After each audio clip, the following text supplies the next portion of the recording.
So I'm asking you about the vast majority of farmed animals, those on factory farms. And you're telling me that in most cases, they don't suffer. You're just incorrect. The disconnect is so clear to anyone with a brain. It's so simple. Same strength of evidence, different conclusions. Are you being dishonest, or do you really not understand? I've just realised something. When he quoted this, he left out. Alright, so following my debate with Paul Wood this week, there's been a little bit of afters on LinkedIn comments, which is always good fun. Paul Wood shared the debate. He said, please see below the link to the debate I had with Chris. It's a bit long at 90 minutes, but we deal with some important issues related to the importance of livestock and food security and nutrition. I think some of Chris's confusion he posts around the Dublin Declaration was not understanding that it's a one-page statement on the role of livestock. All the detailed data and references are in the videos of the talks from the conference and subsequent journal publications. I commented, thanks for the conversation, Paul. I enjoyed getting into the details on both of these papers. I haven't been persuaded to stop saying the Dublin Declaration is junk science, nor that there's no health risk from red meat, but I do hugely respect your willingness to have a contentious conversation. Honestly, Paul knew that it would be a robust debate and could have so easily avoided me, like little Freddie Leroy. So fair play to you, Paul. I'm going to get to Freddie Leroy eventually, believe me. Paul commented, I would recommend that you read the papers that support the one-page summary statement. If you want to use the term junk science, you really need to back it up with a scientific review of the data. I said, bear in mind I've debated him like the day before this post, right? And I've given him a quite extensive explanation, so I thought I'll just reiterate it here. I posted, to summarise the critique I gave yesterday, 1. Dublin Declaration is a red herring, focusing on benefits from about 4% of the world's livestock, whilst ignoring the 96%. 2. Dublin Declaration completely overlooks key scientific evidence. 3. Dublin Declaration is empirically demonstrated to be misleading on health and environmental claims. 4. Dublin Declaration authors failed to properly disclose their conflicts of interest. 5. The Dublin Declaration is published in an industry-owned journal. And 6. The Dublin Declaration does not have proper citations. You're taking contention with criticism number 6 because you say that the whole thing points to a journal special issue and some videos of you lot doing PowerPoint slides. I'm saying A, that's not proper citations, mate. B, our rebuttal was also one page. It has proper citations. Here's what that looks like. C, you had absolutely nothing to say on my other 5 criticisms. So after our conversation, I feel very comfortable to reaffirm that the Dublin Declaration is junk science of the highest order. Paul says, okay, let me try and illustrate what is wrong with your comments using just one of the 10 papers published from the Dublin Declaration group. So he's not talking about the Dublin Declaration at this point. This is in the paper I wrote, along with 4 colleagues on cell-based meat. The video of my talk is also available. It was peer-reviewed and cites 15 references, the maximum allowed by this journal. It also lists the affiliation of all the authors. If you wish to dispute any of our comments, I'm happy to address them. I just said one of the papers published from the Dublin Declaration group is not the Dublin Declaration. Paul said, you are right. There are in fact 10 papers that provide all of the data to back up the Dublin Declaration. How many of them have you read? I said, I've read all of them, but we aren't debating those papers. You do this silly Mott and Bailey on every topic we debate. I say obese people need to eat less meat. You say the main cause of obesity is sugar. No rebuttal of my claim. I say the Dublin Declaration is junk science. You go on to talk about some other paper published by the same group. No rebuttal of my claim. You look really weak when you change the subject like that. It's really obvious that you can't win the actual point. Paul said, I will try one last time to explain this. It's really not that hard if you want to understand. The Dublin Declaration is a one-page statement on why livestock are important to global food security. It's a summary, a bit like an abstract for a paper. It's not meant to be an abstract for a paper. It's a standalone document that they have been using to lobby, but okay. But in this case, the topic is very broad, so we had a 2-day conference to discuss the topic. We then prepared detailed publications on the arguments with data and references. So in other words, a bunch of meat industry people met up, decided we need to make some science to make meat look favourable, and then proceeded to do that with that goal already in mind. That comes across in everything that I'm having these interactions with Paul. His unwillingness to accept the thing about the global burden of diseases and secondhand smoke, his unwillingness to say that meat consumption needs to decrease in a country with 66% overweight and obese, his unwillingness to accept that animals suffer on factory farms. He just will not give an inch on anything that sounds like meat reduction. It's wild. In 2024, we met again in Denver and more topics were covered and papers published. It is now a community of over 1,200 scientists who have signed the Dublin Declaration. The science will continue and will evolve, but what is clear and supported by over 90% of the world population is that livestock are important to food security. He started to write one thing and then went on to write another here. He loves to make this point that over 90% of people eat meat, and therefore over 90% of people think that it's okay to kill animals for food. It's a very different claim to say that 90% of the world population think livestock's important to food security. 90% of the world's population haven't got a clue what they're talking about with respect to food security. If you want to debate science, then you need to present your arguments and data. Yeah, okay, Paul. I said, I led a paper in Nature Food criticising the Dublin Declaration. I don't know why you're acting like I don't know the context or that I haven't presented arguments and data. The Dublin Declaration is junk science, and they have not rebutted my critique, which provides plenty of data. By the way, our critique is only 1 to 2 pages, and guess what it has? Proper citations. He said, you had a 2-page commentary on the Dublin Declaration that got the attention it deserved. I don't believe it added a lot to the scientific discussion. This is code for the Dublin Declaration people have had nothing to say about it. They have had no words to rebut it. They have a rebuttals page on the Dublin Declaration website, and they have failed to address my rebuttal for months. Your continued use of terms like junk science show little respect for an ethical approach to scientific discussion. It is the language of one of your heroes, Walt Willett. I said, your continued defense of junk science shows little respect for science. Paul said, I'm very happy for the science that I've done and the papers I've published to speak for my credibility. I respect the opinions of my peers. I said, for me, it's your lack of understanding of the burden of proof evidence, your uncritical acceptance of 2 clearly differing conclusions based on the same standard of evidence, and your unscientific belief that we need meat to be healthy. But that's just me. Oh yeah, that was another one, we need meat to be healthy. I had this guy saying so much stupid stuff in the debate. I also posted this clip from the debate, which is the same short that I posted on my Instagram as well. But this is us talking, me asking Paul if pigs suffer on factory farms. On the wide version, I put some pig factory farming videos in the middle here, so that that's playing while Paul's explaining that pigs don't suffer on factory farms. And I've just put I won't show that here. I just put the caption, do pigs suffer on factory farms? And I tagged him in the comments and said, you really don't think so? Paul commented, to set the context for this part of the debate, Chris loves to use the term factory farms to create a particular image. The actual farming term is CAFO, Concentrated Animal Feeding Operation, with the level of concentration varying significantly around the world. What I refused to accept was the implication from Chris that all animals in CAFOs are abused. So the thing that he actually says in this clip, for those who have seen it, is in most cases, animals are not suffering on factory farms. In most cases. So he's not saying not all. He's saying in most cases they're not suffering on factory farms. He's also doing more of this obfuscating irrelevant nonsense. Why does it matter the words I use, whether I say factory farms or CAFO? Why is he quibbling about that off the bat? As if that's some sort of rebuttal of anything that I'm saying about suffering. And then this thing about the level of concentration varies significantly around the world. They love to do this. Anytime I point to something bad, they say, well, this varies. This varies around the world. There's different systems. Well, okay, but I'm talking about the factory farming systems.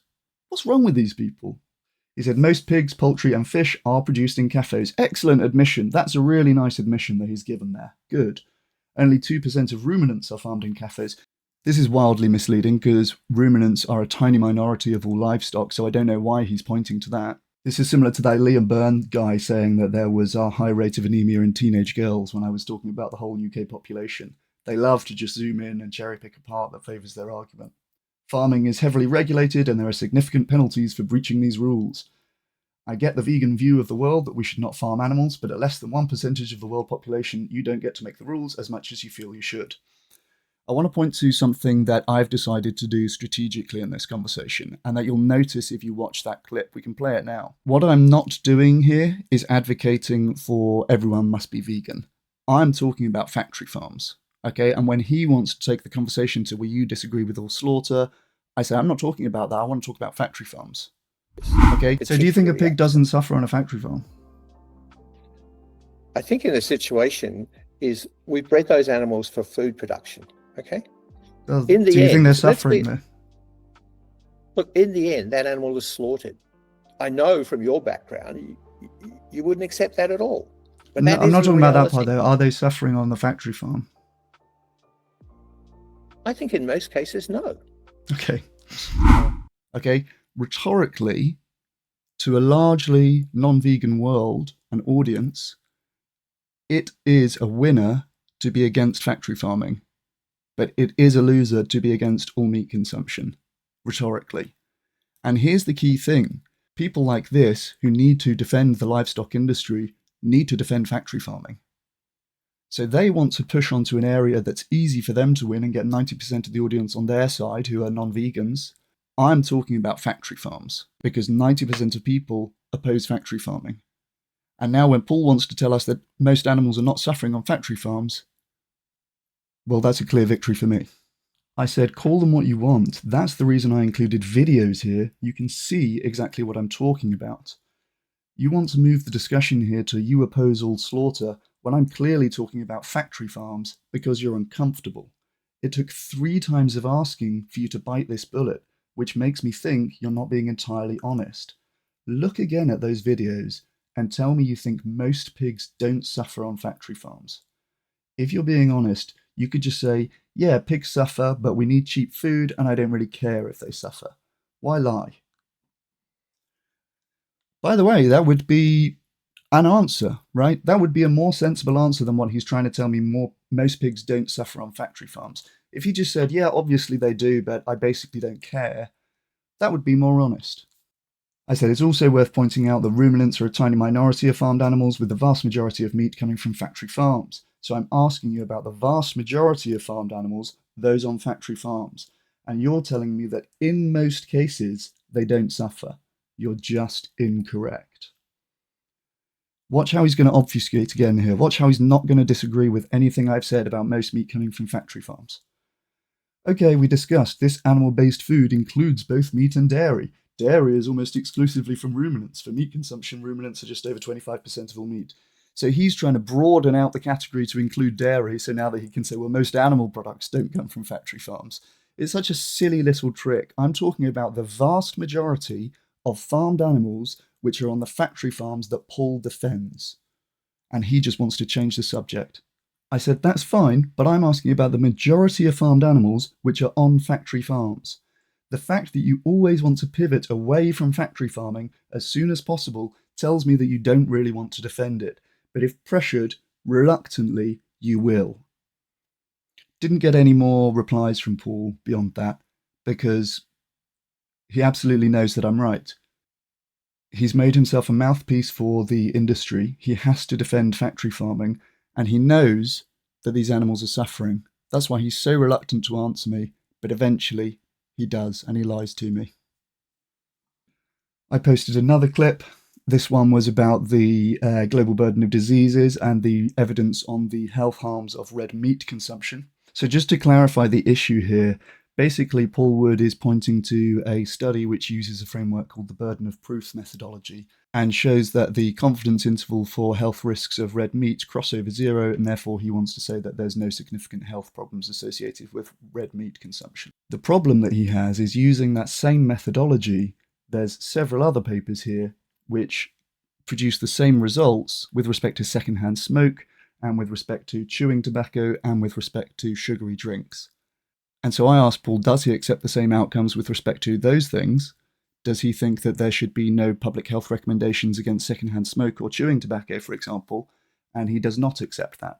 We have the same standard of evidence showing health effects of red meat and of chewing tobacco, but Paul accepts public health restrictions on chewing tobacco, but he does not accept them on red meat. So that's the issue we're discussing here. I posted a link to all of these articles. I said, meanwhile, traditional meta-analyses on red meat find well-established links with a range of chronic diseases. Posted a couple of those. I said, if you're interested to know more about the problem with burden of proof studies. Paul said, I have now had a chance to read these papers that you mentioned during our debate. I'm not surprised by the comments from Walt Willett that he did not like the GBD methodology, as he'd made his career doing poor quality observational studies. He also has a reputation for overreaching in his comments. His strong criticisms of studies by Catherine Flegel and colleagues at the CDC, which found that being overweight but not obese might not be associated with increased premature death, with Willett calling the research a pile of rubbish and leading to a rebuke from nature for his language and misrepresentation of the science. Additionally, concerns have been raised about potential conflicts of interest due to funding from entities interested in promoting vegetarian products in his own commercial diet books. Now let's consider the paper on secondhand smoke. During our debate, you implied that the use of the GBD methodology had led to changes in the recommendations on secondhand smoke. This is not what the paper concluded. Here is a direct quote from their summary.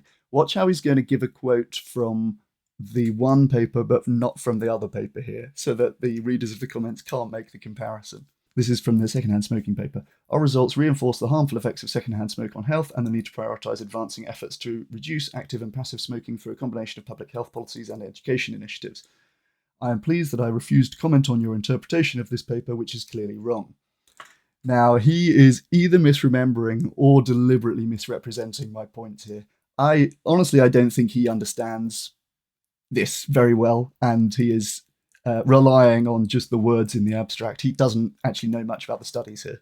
I said, no, you are misremembering my point. My point is that in the case of secondhand smoke, the authors interpret the results cautiously and say we should have policies to restrict secondhand smoke. In the case of red meat, with the same level of evidence of harm under the burden of proof framework, you're sceptical that there's enough to justify restrictive policies. So this is the inconsistency with the burden of proof studies. Either we should take them seriously and have no restrictions on secondhand smoke or red meat, or we should not take them seriously and maintain restrictions on secondhand smoke and red meat. Paul said, I am quoting direct from the conclusions of both of these papers. I'm not trying to speak for them, as you appear happy to do. And I said, so quote from the red meat paper and the secondhand smoke paper. Speaking for the authors, are you not a scientist? You're supposed to be able to apply critical thinking when interpreting research. And he says, I did provide a direct quote from the secondhand smoke paper, and in our debate, I provided one from the Global Burden of Diseases paper. He didn't want to put both quotes here, but don't worry, I've got you. He said, you can disagree with the publication and provide the evidence for why, but you can't misquote what the authors concluded. That's called fraud. A pretty serious allegation from Paul here. So let's just quote directly from the papers and show the contradiction. I said, wow, you won't post them together. You know you're cooked on this point. From the secondhand smoke abstract, despite the weak underlying evidence for these associations, our results reinforce the harmful effects of secondhand smoke on health and the need to prioritise advancing efforts to reduce active and passive smoking through a combination of public health policies and education initiatives. That's what we read a minute ago. I've just realised something. When he quoted this, he left out, despite the weak underlying evidence for these associations.